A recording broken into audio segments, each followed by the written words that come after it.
చూడు, ఎప్పుడైతే ఆ బోర్డును చదివాడో సంతూర్ రాజు చెప్తున్నాడు తమ్ముడికి, తమ్ముడు వసంతసేన, ఈ 3 దారులు కలిసిన చోట ఈ 3 దారులప్పుడు మన తమ్ముళ్ళు ఏదైనా ఒక దానప్పుడు వస్తారేమో, నువ్వు ఇక్కడే ఉండి కాపలా కాస్తూ వచ్చిన తమ్ముళ్ళని పట్టుకో. అన్నయ్య గజంలో వారి పట్టణానికి వెళ్లి మతగజమైన ఏరుగును సంహరించి ఆ కుమార్తెలతో కూడా తీసుకొచ్చి ఆ రాజుకు అప్పగించి వస్తానన్నాడు. అని ఆపు తమ్ముడా, జాగ్రత్త అని తమ్ముడిని వసంత శేరువుని అప్పగించి ఆ 3 దారులు కలిసిన చోట అట్టిపెట్టి, అన్నయ్య సంతురాజైనా అయ్యా అమ్మ గజేంద్ర వారే పట్టానికి వెళతాడు.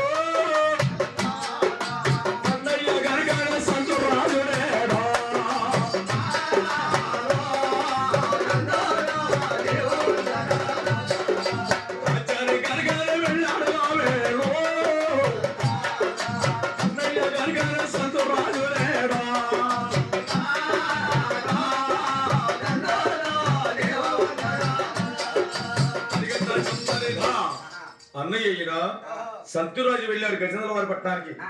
ఆ మహారాజు వద్దకు వెళ్ళి, మహారాజా నమస్కారం అండి. అరణ్య మార్గంలో బోర్డులు కట్టించిన వారు మీరేనండి? మరి మీ కుమార్తెలు అయిన పెద్ద బాల సుహృ మలిక, రెండో బాల ప్రేమ మలిక, గజేంద్ర వారు ఏనుగా, మదగజమైన ఏనుగా కుంభస్థలం మీద ఎక్కించుకుని అరణ్యానికి తీసుకెళ్ళిందంట. ఆ ఏనుగును సంహరించి మీ కుమార్తెను తీసుకొచ్చి మీకు అప్పగించిన వారికి ఆ కుమార్తెను ఇరుగును కూడా ఇచ్చి కళ్యాణం చేస్తానని బోర్డు మీద రాస్తుంది. బోర్డు మీద రాసింది కూడా నేనే. ఏనుగేది? అరణ్య మార్గంలో ఉంది. అరణ్య మార్గంలో సరే, ఏనుగును సంహరించి మీ కుమార్తెలు ఇరుగును కూడా తీసుకుని వచ్చి అప్పగిస్తా రాజా అని ఆ గజేంద్ర వారి మహారాజుకి గజేంద్ర మహారాజు చెప్పి సంతురాజు ఏనుగు వద్దకు వెళ్తున్నాడట. ఆ ఏనుగు దగ్గరికి వెళ్తున్నాడు.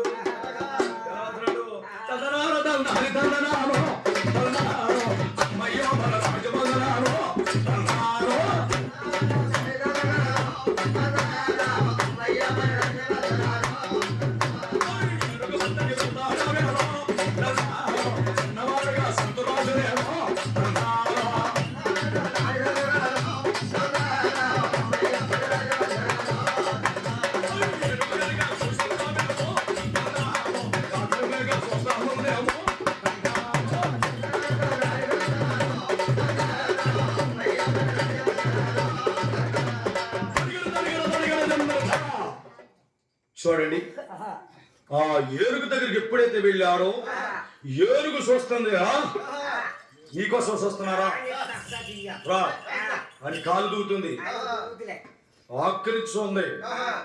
దగ్గరికి వెళితే ఏనుగు తొండవి వేసి గర్భలు తిప్పి భూమికేసి గుద్ది ఆందోళనతో ఉంది. ఏం చెయ్యాలి ఈ ఏనుగుని అని అప్పుడు సంతురాజు ఆయుధం పట్టుకున్నాడు. ఆయుధం పట్టుకుని గగనానికి పట్టి కొట్టి ఏనుగు మీద దిగి ఏనుగు మీద ఒక పోటు పడవాలి. కోటి పోసి వరదయ్యాలి ఆయన ఆలోచన చేశాడు. సంతురాజు ఏడు గంటలని తెలివి ఉపయోగించుంది. ఆ సంతురాజు చూడండి నాయన, ఆ ఏనుగు మీద పత్తి కొట్టినాడు. చూడండి ఆదర్శ బాలస రాధస వల్ల అక్కడ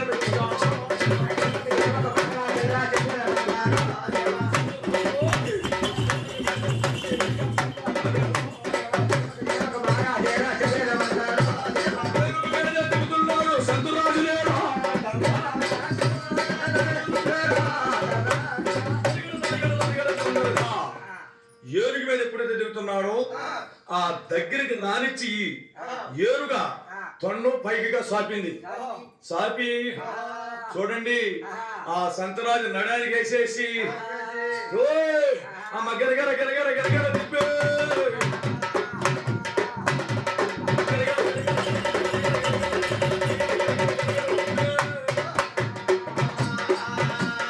సంతరాజునే పూర్తిగా గుర్తేసింది.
చూడండి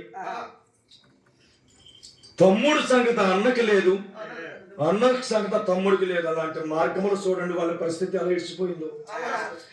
ఏనుగుని సంహరించి వాళ్ళిద్దరిని రక్షిద్దామని వస్తే అంతకన్నా తిరిగి ఉపయోగించే ఏనుగా నడానికి తొండి వేసి గిరగిర గిరగిర బంగారు తిప్పినట్టు తిప్పి భూమికేసి గుద్దేసింది. నరాలు కూడా సిట్లిపోయిన సంతురాజుకి గుడ్డు గుడ్డు ఊపిరితో ఉన్నాడు. ఊపిరితో ఉండి ఆనాడు తామర కులంలో తామర పుష్పముల మీద బతికించింది మహాతల్లి శ్యామలాదేవి. అవునన్నా ఒకసారి మనసారా జానిద్దాం, ఇక నాకు ఊపిరి లేదుక ఇంకా కొద్ది క్షణంలో నేను ప్రాణం వదిలేస్తా అనుకునే సంతరాజు అమ్మా అమ్మా దేవకన్య శ్యామలాదేవి అమ్మ అమ్మ అమ్మాలిహో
చూడండి, సంతూరాజు దేవకనిని మనసారా ధ్యానించి, అవునవును. అమ్మా ఏనుగు చేతిలో నేను మరణించిపోతానని ఎక్కడున్నావు తల్లి దేవకన్య, నాకు సహాయపడమ్మా అని చూడు. ఆ ఏనుగు ముందు అక్కడ ప్రాణాలు వదిలేశాడు సంతరాజు. అమ్మ సంతూరాజు ప్రాణాలు వదిలిపెట్టిలోడా.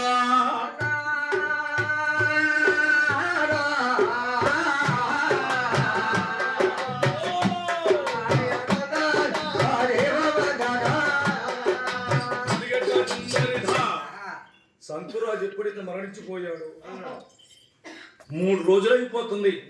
అన్నయ్య బయలుదేరి వచ్చి ప్రయాణం అయ్యి వచ్చి తమ్ముడు అక్కడ వసంత శరీరం 3 దారులు కలిసిన చోట్ల అరణ్య మార్గంలో కూర్చోబెట్టి వచ్చాడు. 4వ రోజు త్వరపడింది, అన్నయ్య చాడ లేదు. అప్పుడు తమ్ముడు వసంత శరీరుడు అన్నయ్య అన్నయ్య అన్నయ్యో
అన్నయ్య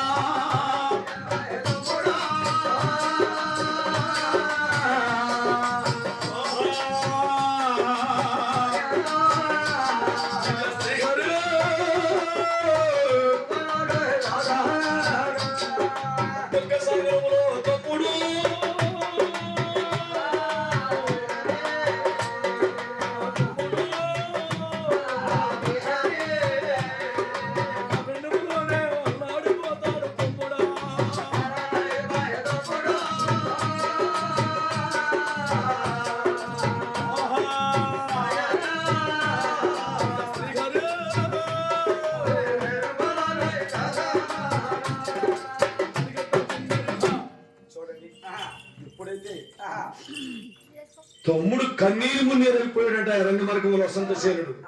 అన్నయ్య నేను ఒంటరిగా వదిలి వెళ్ళిపోయావు అన్నయ్య, నాకు ఇంకెవరు తోడున్నారన్నయ్య, తోడుగా ఇప్పుడు వరకు మనం వెళ్ళామే తిరిగామే అన్నయ్య, నువ్వెక్కడుండేవరా సంతరాజు అన్నయ్య ఆయన అల్లాడిపోతున్నాడు. తమ్ముడు ఎరంగ మార్గంలో 3 దారులు కలిసిన చోట ఆయన వృత్తాంతం ఉంది.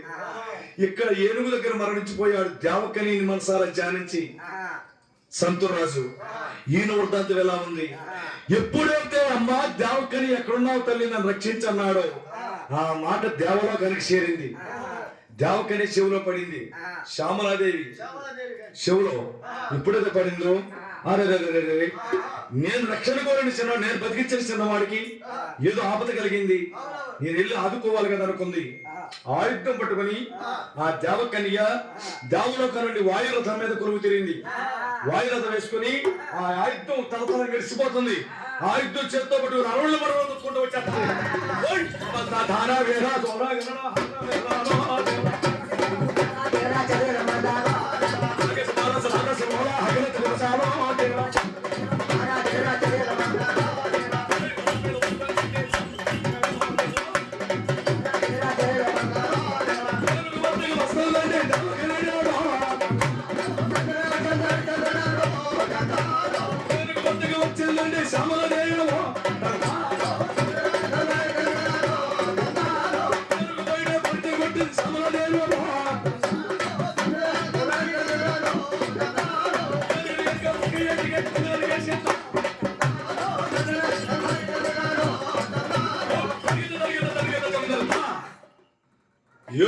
పరిచయ కొట్టి శ్యామలదేవి వాయునంత మీద కొలువు తీరి ఆయుధంతో ఏడుగురు ఒక్క ఏడింట నరికింది. తుండెలు అయిపోయింది, మురిగిపోయింది ఏడుగా. అప్పుడు భూమండలం మీదకి దిగింది దేవకని శ్యామలదేవి. మరణించిపోయి ఉన్నాడు సంతురాజు. అప్పుడు కచ్చిగా కౌమంతరించి ఆ మరణించిపోయిన సంతురాజు పైన చల్లింది శ్యామలదేవి. మరణించిపోయిన సంతురాజు ప్రాణం వచ్చి బతికి పైకి లేచాడు. అప్పుడు అడుగుతుంది, ఓ చిన్నవాడా, ఈ ఏనుగోతి ఎందుకు వచ్చావు? ఈ ఏనుగు కింద నువ్వు ఎందుకు మరణించవచ్చి వచ్చింది? అసలు వృత్తాంతం ఏమిటో చెప్పమంది. అప్పుడు చెబుతున్నాడు, మహాతల్లి, మా యొక్క చిన్న తమ్ముడు ఏమైపోయాడు? వస్తూ ఉన్న సమయంలో మధ్య మార్గంలో 3 దారులు కలిసిన చోట ఒక బోర్డు కట్టి ఉంది. ఆ యొక్క బోర్డు ప్రకారంగా ఈ మదగజమని ఏనుగును సంహరించి వాళ్ళ అమ్మాయిని వాళ్ళకి అప్పచెబుతామని చెప్పని వచ్చి ఈ ఏనుగుని చేర్చలేక ఈ ఏనుగు కింద నశించిపోయాను మహాతల్లి. అంత తర్వాత ఏం జరిగిందో నాకు తెలియదు. మరి సుగణమలిక ప్రేమమలిక గజేంద్రవర మహారాజు కూతురులో ఈ ఏనుగు ఈ కాళికాదేవి గుడిలో బంధించింది. ఆ ఏనుగును సంహరించి వాళ్ళిద్దరిని తీసుకెళ్లి ఆ మహారాజుకి తండ్రికి అప్పగిస్తామని నేను వచ్చా. నాకంటే తెలివి ఉపయోగించి ఏనుగా తొండం చుట్టి నడానికి భూమికేసి కొట్టేసింది. నేను మరణించిపోయి ఇది వృత్తాంతం అని ఎప్పుడైతే అన్నాడో ఆ కాళికాదేవి గుడి తలుపులు తెరిచింది. సుగుణమలిక ప్రేమమలిక చక్కగా బయటకు వచ్చారు. అమ్మా ఓ దేవకన్య, అమ్మా ఓ కాళీమాత, అమ్మా నీదే మాకు ముక్తి మార్గం. నీ పుణ్యం వల్ల, ఈ కాళికాదేవి పుణ్యం వల్ల మాకు దర్శన భాగం దొరికింది తల్లి. మా జన్మలు మాకు దక్కినాయి అని ఆ మహాత్తల దేవకని ఆ కాళీమాతని చక్కగా ఏడుకుంటున్నారంట. చూడు అమ్మా, కొండపైన కనక దొరక పులుకు పలుకులే కొండ ఎంతగా తల్లి, పులుకు పలుకులే కొండ ఎంతగా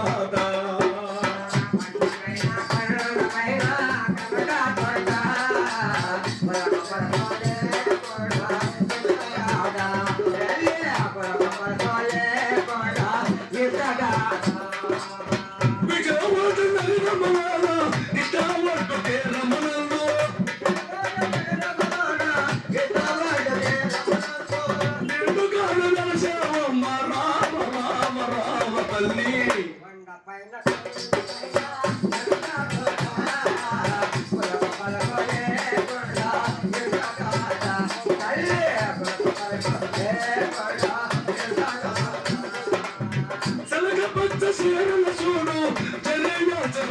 చూడు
మీ దర్శనం వల్ల మా జీవితాలు మాకు దక్కిన తల్లులారా అని చక్కగా ఆ కాళీమాతని ఆ మహాత్తల్లి ఆ దేవక్కని చక్కగా మనసారా ధ్యానించారంట.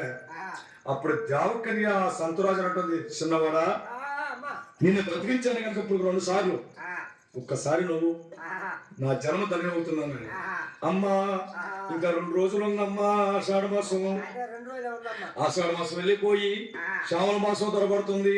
శ్రావణ మాసం తరబడగానే మేము పిలుస్తాం. మీరు వచ్చినట్లయితే 6గురు మా తమ్ముడు నేను కలిసి అవుతామమ్మా.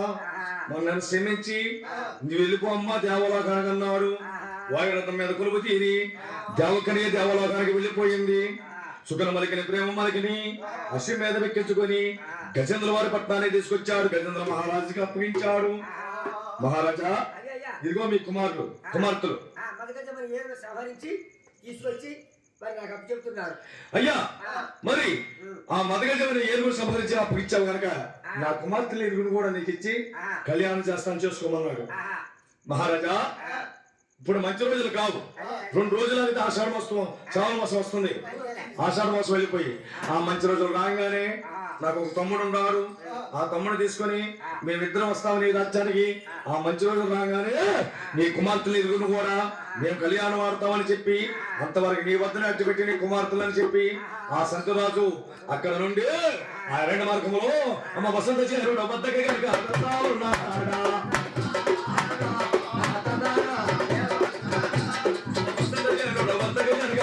వద్దకి వెళ్ళాడా.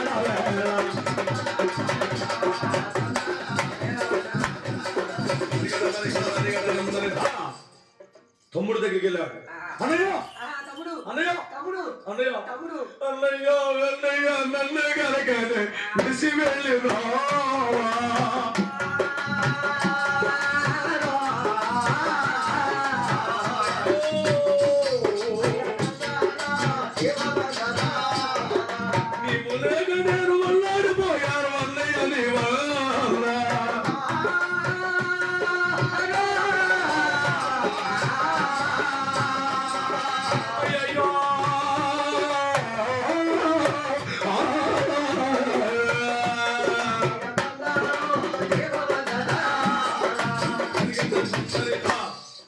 కాముటేసుకొని తమ్ముడు అఘోరంగా దుఃఖించాడు. వసంతసేనుడు తమ్ముడు దుఃఖించవద్దురా నా వాటిను ఏదో ఒక బాధల్లో పడ్డారు కనుక మరి ఇద్దరు కూడా కలిసి ఇంకా చేసింది ఏమి లేదు. అరణ్యాలు గాలించొద్దు, అరణ్యాలు మనం తిరగొద్దు. మన రాజ్యం ఉంది సొంత రాజ్యం, సుందరాపూర్ అనే రాజ్యం. ఆ రాజ్యానికి వెళ్ళి మన తల్లులు తండ్రి ఉన్నారు కనుక అక్కడికి వెళ్దాం రా అని తమ్ముడిని అంటు పెట్టుకొని సంతోష సేనుడు కూడా అమ్మ సుందరాపూర్ రాజ్యానికి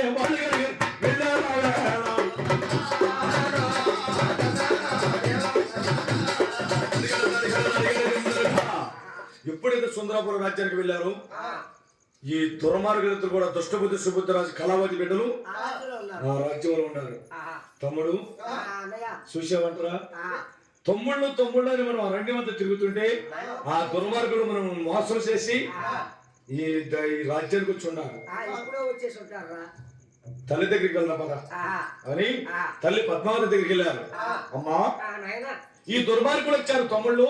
ఈ తమ్ముళ్ళు ఏమని చెప్పారు? మరి అరణ్య మార్గానికి మీరు నలుగురు కలిసి వెళ్ళారు కదా, మీరు ఇద్దరే వచ్చారు, మీ అన్నయ్య లేరని చెప్పని అడిగారు. అడిగితే అమ్మ అన్నయ్యలు మరి పెద్దవారు కాబట్టి అస్యాలు ఎదర భాగంలో దూసేశారు, కనిపించలేదు, వారి కోసం తిరిగి వచ్చేసామని చెప్పారు అయ్యా. అమ్మా ఈ దుర్మార్గుడు ఎంత పాపానికి ఒడి చుట్టారు చూసావా? తండ్రి సంపాదించిన రాజ్యం ఆస్తి కోసము తండ్రి ఒకడు తల్లులు ఇద్దరు మమ్మల్ని అరణ్య మార్గంలో మోసం చేసి కాళ్ళు చేతులు ఖండం చేసి ఆ రాజ్యం ఆస్తి కోసము వీళ్ళు చేసిన దుర్మార్గం అమ్మ ఇది. అంటే ఆస్తి కోసం కక్కిన కూడికి మేము ఆశపడాలా, ఆలం పడాలా?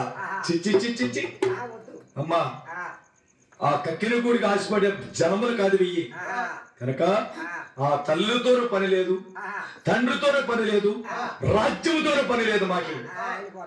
అమ్మా ఇక మేము వదిలి ఈ రాజ్యం వదిలి తల్లిదండ్రులు వదిలి మేము వెళ్ళిపోతున్నాము తల్లి. అయ్యో ఏంటమ్మా కొడుకున్నారా? ఎందుకనంటే అంటే ఈ రాజ్యము ఈ యొక్క పట్టాభిషేకం పెద్దవారు కాబట్టి మనకే కడతామని చెప్పని అంటున్నాం. అవును. ఇవాళ ఎందుకంటే ఆ రాజ్యం కోసం కాళ్ళు చేతులు నరికేశారే, రేపు వివాహాలు అయిన తర్వాత అయినా సరే మాకి గొడవలు రావాలనే సంగతి ఏముంది? తప్పదు కదా. ఎందుకంటే ఈ రాజ్యం మాకొద్దు, ఈ తమ్ముళ్ళు మనకొద్దు, తల్లిదండ్రులు మాకొద్దు. మాకు నచ్చిన రాజ్యానికి మేము వెళ్ళిపోతాం. ఆ రాజ్యాన్ని మీరే ఏర్పాటు చేసుకోండి. కొడుకులారా, వెళ్ళిపోతాం. అయ్యా కొడుకులారా, అయ్యా మా మాట వినండి. కొడుకులారా, కొడుకులారా, అయ్యో ఎందు రూములో నూసకంటిని కొడుకులారా నేరు.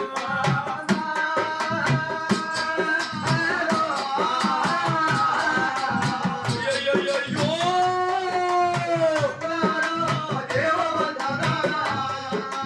ఎన్నో పూజలు చేశాను అయ్యో,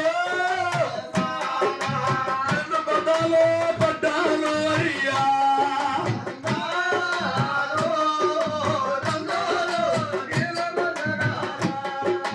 పుణ్య గర్భమునే కలుగునందుకు మీరు తల్లి గర్భమునే కోతకొస్తారయ్యా.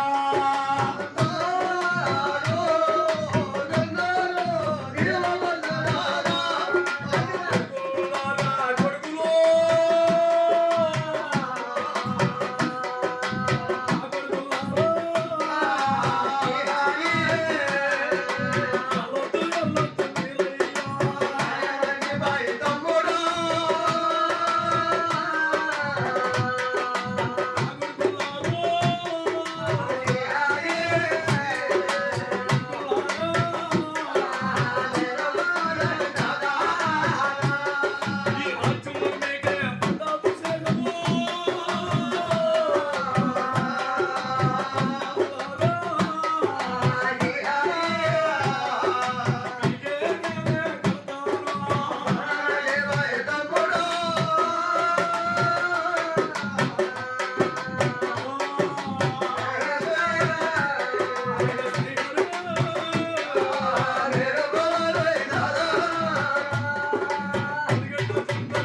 అమ్మా ఏంటంటున్నావు? అయ్యా, ఏంటంటున్నావు? మీ తండ్రికి పదం భార్య నేను. ప్రథమ భార్య అని నీవేనే కాదంటున్నా.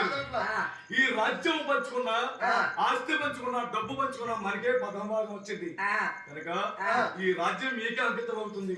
కొడుకులారా, నా మాట విని ఎక్కడికి వెళ్ళొద్దు అని ఆ కన్న తల్లి పద్మావతి కొడుకులిద్దరు కూడా కాముటేసుకుని వాడిపోయింది. అప్పుడు ఆ కొడుకులిద్దరు ఎక్కడికి వెళ్ళొద్దు నాయన. అయ్యా, నా మాట అనేది కొడుకులారా, ఏంటమ్మా? ఈ రాజ్యమే మీకు పట్టాభిషేకం కడతా. నా మాట వినండి అయ్యా. వద్దు. ఎందుకనంటే ఈ రాజ్యం వద్దు, మీరు వద్దు, ఎవరు వద్దు.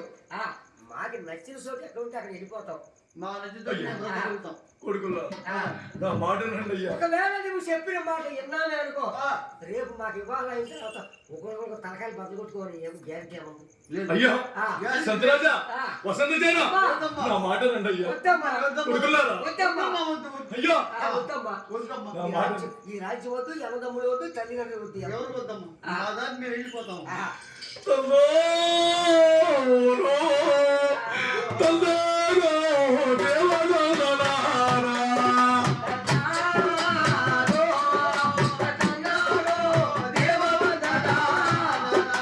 కన్న తల్లినే విడిచిపెడుతున్నారో. కొడుకులారా, మీరు గరగరయ్యా.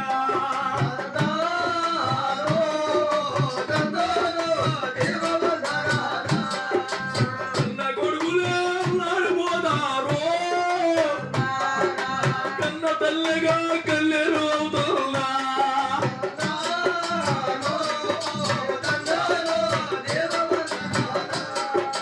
అడిగంట కందరిధ. ఎంత వేసింది పిచ్చి బ్రహ్మ కనకమ్మ. అయ్యా.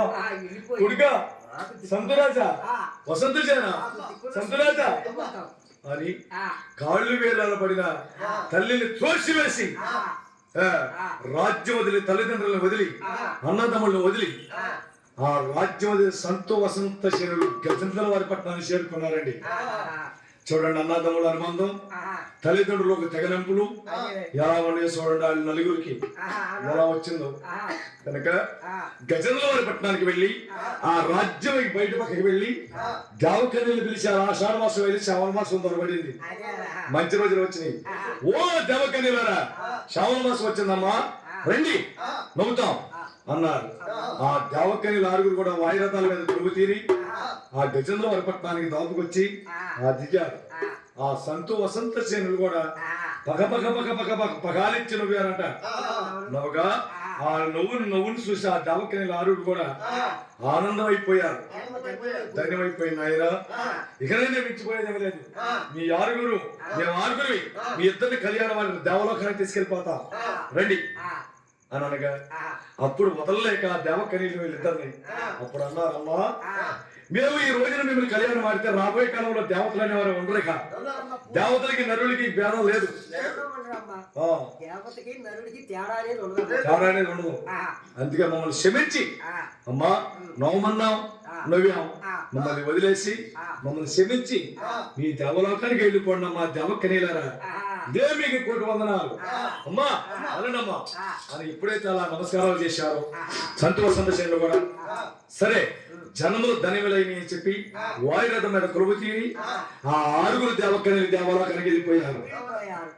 అప్పుడు గజేంద్ర మహారాజు భూదేవంత అరుగులు ఆకాశమంత పందులు వేయించి 12 మంది బ్రాహ్మణులు పిలిపించి లగ్నం పెట్టించి సుగుణమలిక సంతురాజుకి ప్రేమమలిక వసంత సేనుడికి ఒకటే లగ్నం మీద వాళ్ళిద్దరు కూడా ఆ రాజ్యంలో అమ్మయ్య భాగమైన చదివించాడు రాజుగారి అమ్మా.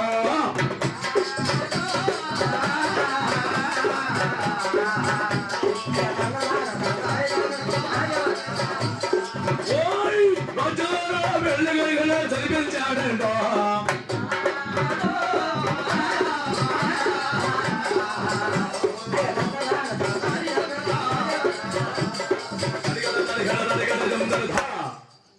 ఐదు రోజులు కళ్యాణం జరిపించాడండి గజేంద్ర మహారాజు. జరిపించి అయ్యా అల్లుళ్ళారా సంతురాజా వసంత సేన చూడు, ఈ మాకి వయసు కుంగిపోయింది కనుక ఈ రాజ్యాన్ని చక్కగా పరిపాలన చేసుకోండి అని గజేంద్ర మహారాజు సంతు వసంత సేనులకి రాజ్యం పటాభిషేకం పెట్టాడు. గజేంద్ర మహారాజు ఆ రాజ్యము చక్కగా ఏలుకోమన్నాడు. సంతు వసంత సేనులు కూడా గజేంద్ర వారి పట్టణాన్ని చక్కగా పరిపాలన చేస్తున్నారంట.